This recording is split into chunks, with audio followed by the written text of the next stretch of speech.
All right. Welcome to Rapid Fire Manufacturing today with Craig Coyle. If you're familiar with leadership in manufacturing, you've probably seen him on LinkedIn. He's going to events all the time. I feel like every time I see you post, it's like, hey, I'm at a new speaking gig. So congrats on all the movement that you're seeing and traction that you're gaining. So Craig, thank you so much for joining today. Yeah, Dave, thanks for having me. I know we've been working hard to find a time to make this happen, so just glad to be here. Yeah. I want to start off with first, I guess first off, thank you for serving our country. I really appreciate that, and everyone here, in the U.S. appreciates people that serve the military. So thank you for that. And then I want to Yeah, jump well, appreciate into the support for sure. yeah, and then I want to jump into your background. How did you get into manufacturing? I guess probably start with, military transitioning into manufacturing. Yeah, it's kind of funny. Like it wasn't really like a deliberate decision at any point. When I was a kid, probably like, I don't know, like 11, 12 years old, like I knew I always wanted to be a pilot. Like that was my dream job. It's all I could think about. Like if I was fortunate enough to go on a vacation where we got to fly somewhere, like I was most excited about going to the airport. I could care less about a beach or whatever was, on the horizon for the week. I just wanted to like be on the plane or interact with the pilots. And so my path to that kind of pretty quickly evolved into pursuing the military because I just kind of learned like that's where most pilots get their start. And being a New Yorker, kind of grew up really just right down the road from West Point, like 30 minutes. When I got into high school, that kind of became my mission. And so, long story short, I get to West Point knowing I want to fly, thinking I'm going to be a history major because, when you're in high school, you don't really focus on what you're going to major in college too much, right? And then we Mhm. go through this kind of week of just exploring all the different things you can study at school. And I stumbled into the fact that the mechanical engineering department had an aerospace degree. And I'm like, this is perfect. I can spend the next 4 years learning about how to build planes and then hopefully transition into a career where I get to fly them for the military. So I go down that path. Absolutely loved it. Probably best decision that I made while I was at West Point, and fortunate enough to have done well enough for myself to get to go to flight school and eventually qualify in the Apache and get to serve in the military in leadership positions as an Apache pilot. But ultimately, what led me into manufacturing is the fact that that was my degree. So I ended up with an aerospace engineering degree. And after I finished my command time in the military and decided that was time for me to move on and transition into the private sector, the natural next step for me at that point was, well, I have this aerospace degree. I'm a pilot. I love flying. I'm super passionate about it. Why don't I go see what it's like to use this degree in the actual private sector? And so I sidestepped into the aerospace industry and was just fascinated with the technology, fascinated with the people. And that's ultimately, like, I never would have planned doing what I'm doing today, but that's ultimately what pushed me into doing what I do now. So. That's awesome. So I guess talk about that transition from so you were in the private sector, sorry, military, and then when you got into more of the public sector, what was your first role in that? Yeah. Yeah, so I decided I didn't want to go to a big name. I had worked for some, we'll call it challenged leadership in the military. And I had some scar tissue probably from just being in a huge bureaucratic organization where things tend to move pretty slow. There's a lot of red tape. Obviously, politics play an issue there as well. And so, a lot of people with that type of pedigree have a pretty shoe in for some of the really large aerospace or defense organizations. But I kind of wanted to be removed from the government, removed from the military a little bit, and kind of experience what maybe working in a smaller environment would be like. So I was targeting organizations that I had never heard of before. So I ended up at a tier 2 composite manufacturer and took a job there as a program manager. And the reason why I was really attracted to that role was, one, it was in Utah and I wanted to ski every weekend, which was incredible. If you've never That's been good. to Yeah. Utah to ski, like it's amazing. It's absolutely unreal. And then two, the second piece was they were hiring me for a position to basically start up their EV programs. And so I would get to work with all these aerospace startups really working to take the industry a step forward into the world that we're living in today, where electric powered flight is a possibility in the near Mhm. future. And just being on the precipice of that evolution of the industry really excited me. So I took that role, and I liked it too because I got to work on the technical side of things, but also on the business side of things. And, I'm sure this conversation will transition into this path, but when you catch the leadership bug and you start really seriously taking your development, both as a person and as a leader, it's hard to not catch the business bug too, because all of those books, 90% of them are focused on success in business and these incredible business leaders. And so they kind of come in tandem. And so I really pursued that position for, a handful of different things. But yeah, aerospace, composites manufacturing, kind of working in that EV space. And it was an interesting time. Yeah, absolutely. No, that's awesome. And you got to ski. So, I mean, Exactly. Yeah. yeah, 30 you minutes can't beat out the door on the slopes. Like, that. it Yeah. was unreal, man. So, yeah, and you're right. So I want to talk about leadership in the military. So how did the military train you for leadership in manufacturing? Yeah. It's interesting. So the military has, I would say, almost the complete opposite approach to leader development as most of the corporate sector has. And what I mean by that is in the military, there is so much infrastructure in place. If you think about it, like the academies, regardless of the branch that you look at, they are all leader development institutions. Their whole job, yeah, you get a college degree, but their whole job is to output semi-prepared leaders for leadership positions in the command pathways of the military. And then once you get into the military, obviously there's this dual structure rank system where you've kind of got the command leaders on one path and then all your enlisted soldiers or sailors or airmen or Marines kind of on the other path. Though they both have leadership pathways, one truly has the responsibility, the command responsibility, if you will. And it's structured in that way so that people can get leadership experience at a really junior position where if they fail, they don't necessarily,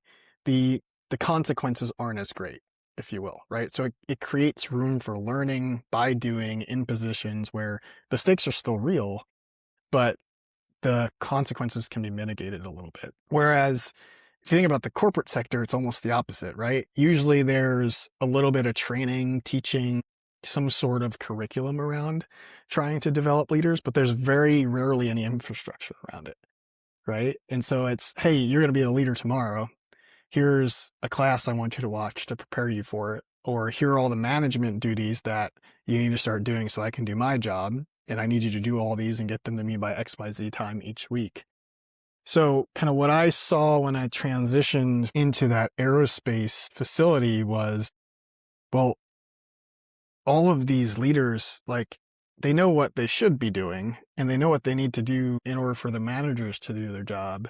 So then the question is, why are all these challenges still happening? Not just in our facility, but across the industry, right? The unique thing being a program manager is you get access to all your suppliers in front of you on the supply chain and all the people you're working for on the back end of the supply chain. So you get access to seeing a lot of different facilities and how they operate. And it's really interesting. You've seen this, you're in sales, so you get to see a lot of companies working in the industry is they all seem to have the same issues, and it's when you start to see those trends, I'm an engineer, so I start to think, okay, well, if there's a pattern here, there's probably a similar cause, right?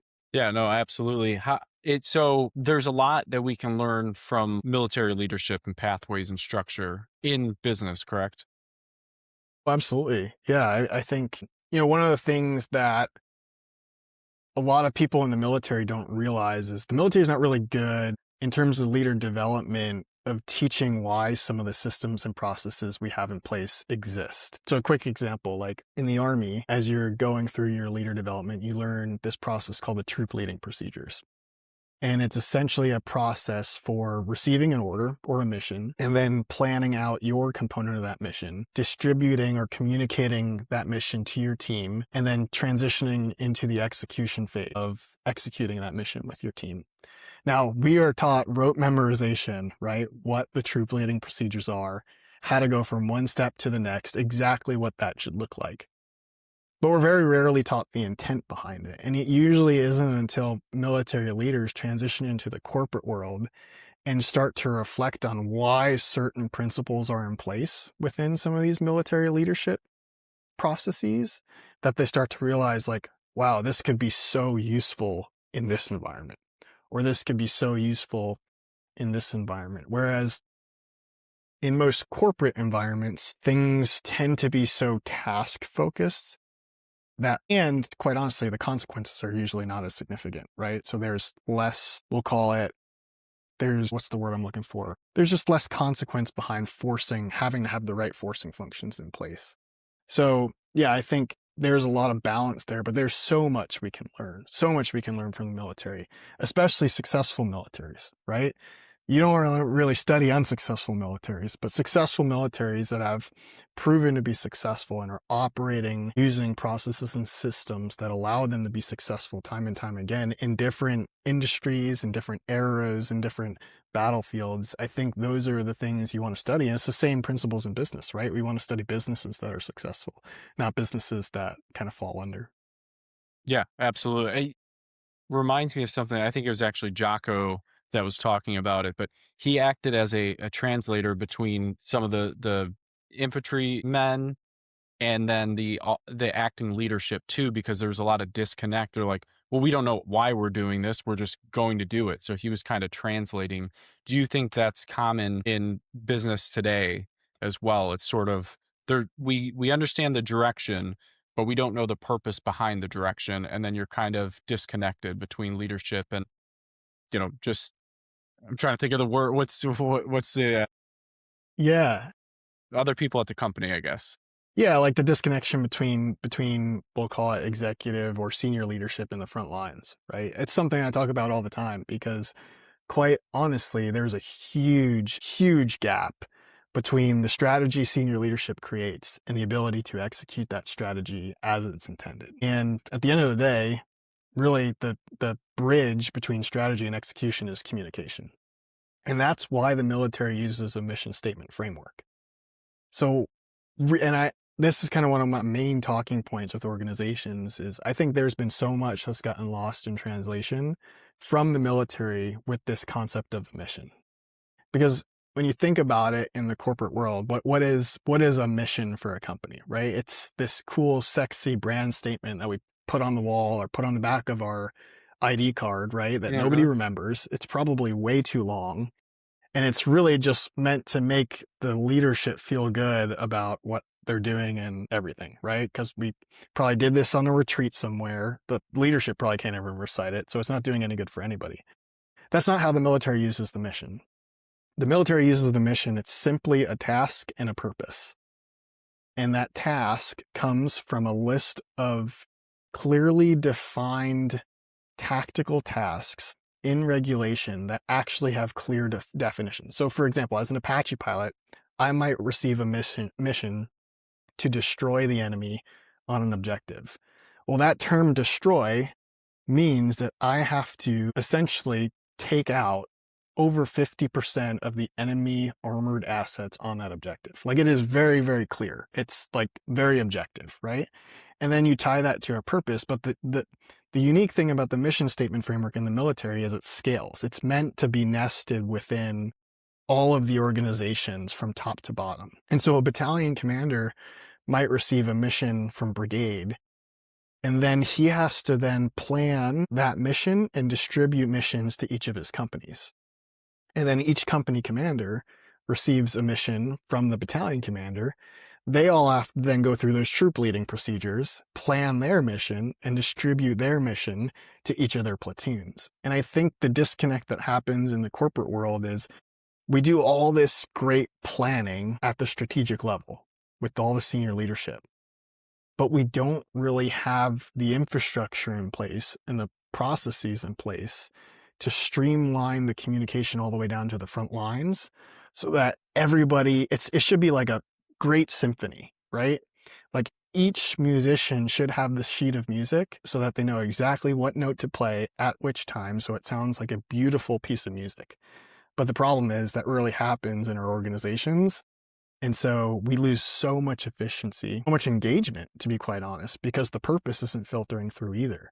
And I think that's where a lot of the challenges come in the industry writ large, honestly. I think that's why we see a lot of challenges with workforce just in general, to be honest. So what's the first step you would do to identify that?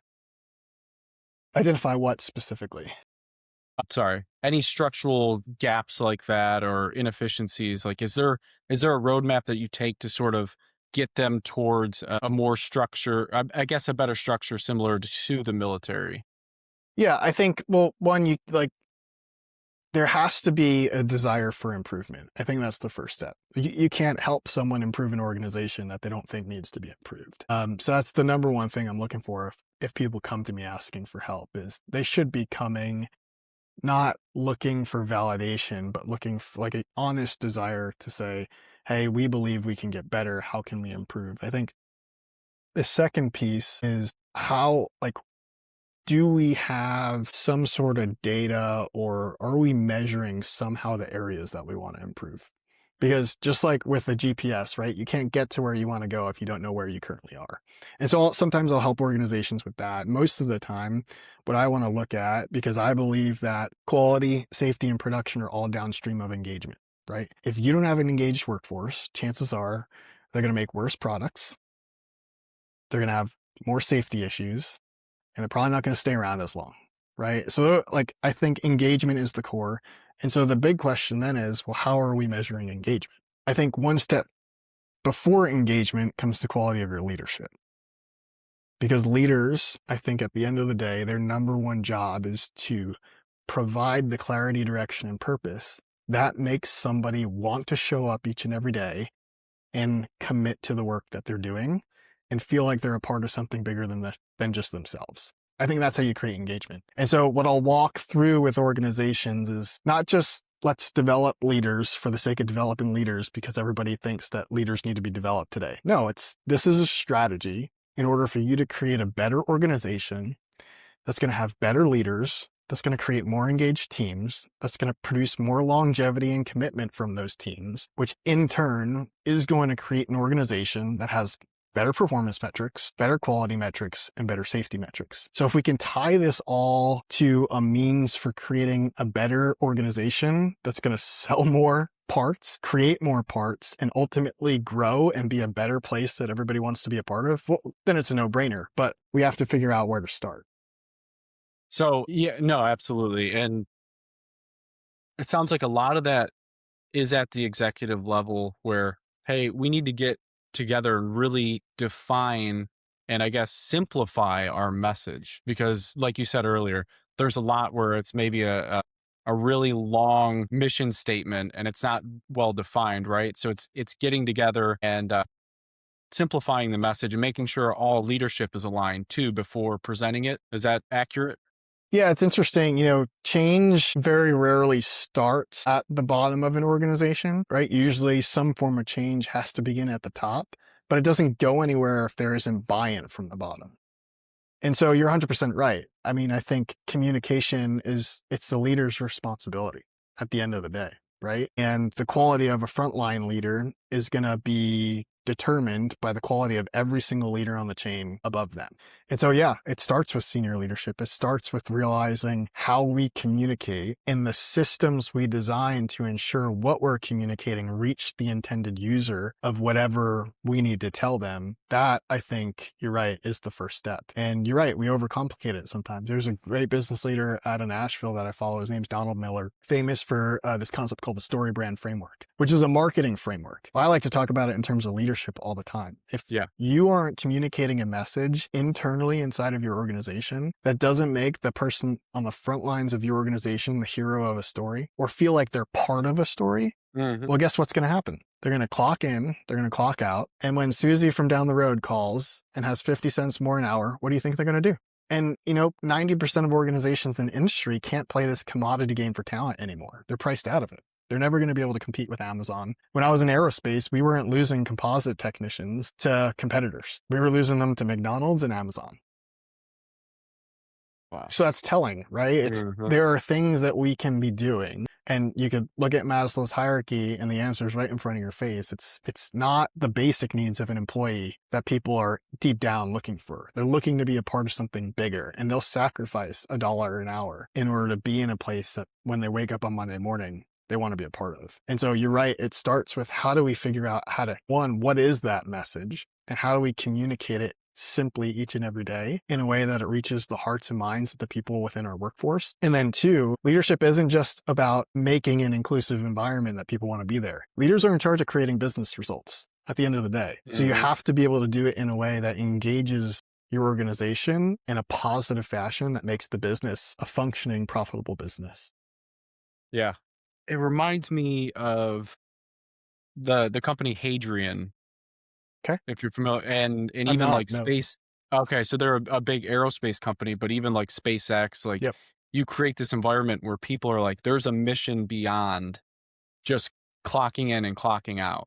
exactly. And ultimately that's what you want to do. And I think I don't know if you've seen this, but getting the buy-in from the people that are in the trenches, like say the salespeople or ops that are in it every single day, and having them be able to go to management and say, hey, here's everything that's going on. Here's improvements we need to make. And when you get that kind of buy-in, then leadership can get together and say, okay, here's actual data that we're receiving to make improvements. Is that common or is that gaining momentum?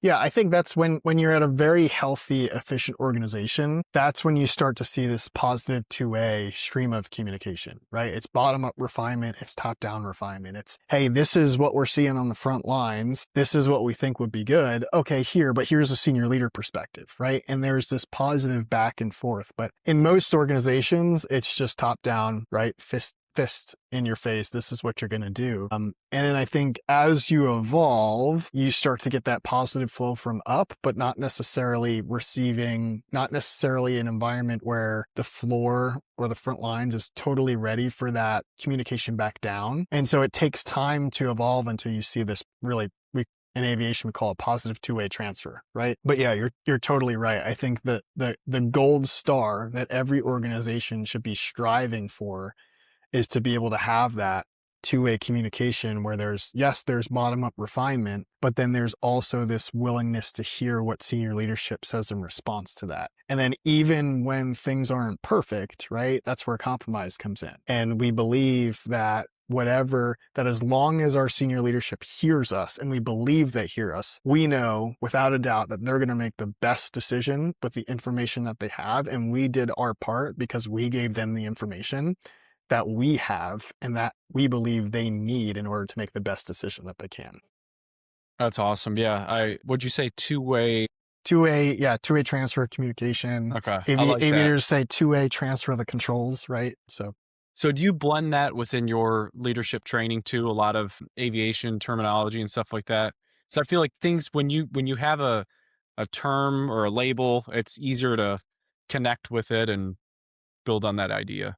No, absolutely. Actually, I lean mostly into my aviation background and upbringing when I'm teaching things more so. And I'll lean into the military side of aviation a little bit, but the aviation industry, and I'm speaking specifically from a pilot's perspective, there are such significant stakes that the policies and the procedures that have been put in place to mitigate the risk Hmm. are, I would say, second to none. I mean, if you think about the amount of flights that take place in the world each and every day, and you think about the amount of times you hear something bad in the news, it is probably about 0.000001%. I mean, the aviation industry is one of the most successful industries in the world, Hmm. despite the risks associated with it, because of the policies and procedures they have in place. So one of the things I teach, like the model for development that I teach is all built around the model that the military aviation community uses to develop pilots. That's awesome. So one thing I like to ask is if you could go back in time and give yourself one piece of advice before getting into manufacturing, what would that be? Man, one piece of advice before getting into manufacturing. I think the number one thing I would say is spend more time on the floor, honestly. And I feel like I did that quite a bit because, I grew up as a leader in hangars in the military and I knew if I wanted my crew chiefs and mechanics to tell me what was really up, I had to be down there helping them turn wrenches and kind of washing off the aircraft. But the amount of things, if you're a leader in manufacturing, the amount of things you're going to learn about your organization And I'm not talking like a formal Gemba walk you do. I mean, most Gemba walks that organizations do are not the true intent of a Gemba walk. I'm talking about, man, I got 20 minutes. Like, I don't have another call till 12:30. I'm gonna wolf down my lunch real quick. I'm just gonna go take a loot, see who I can talk to. You know, that's how I learned that a majority of the composite technicians that we were losing when I was working in aerospace weren't going to competitors. Nobody else in the organization knew that. Crazy, right? And that was just Like, from going around and asking just people. walking around, making relationships. I mean, yeah, people knew me by name. Like, when they found out my actual position at the company, they were like shocked. They were like, most people that do that never come around here. And like, there was no prerogative for me. I wasn't an operations guy. I wasn't responsible for any of these people. Sure, I was responsible for their output, but man, I think, yeah, like I totally get it. Like, we all have busy schedules. All of us are probably operating over capacity as it is. And it's hard to find time to do that. I totally understand it. And that's a separate episode, separate issue, right? That we can talk about for another 30 minutes. But man, even if it's 5 minutes, just go find one person. One, you're probably going to make their day. And two, the next time you talk to them, you're probably going to learn more than you could have ever learned about your organization. That's awesome. That's great advice. Yeah, Craig, I appreciate your time. For those watching, where can they find you, connect with you, and, learn from you? Yeah, absolutely. Like you mentioned at the top, I'm pretty active on LinkedIn. It's just Craig Coyle.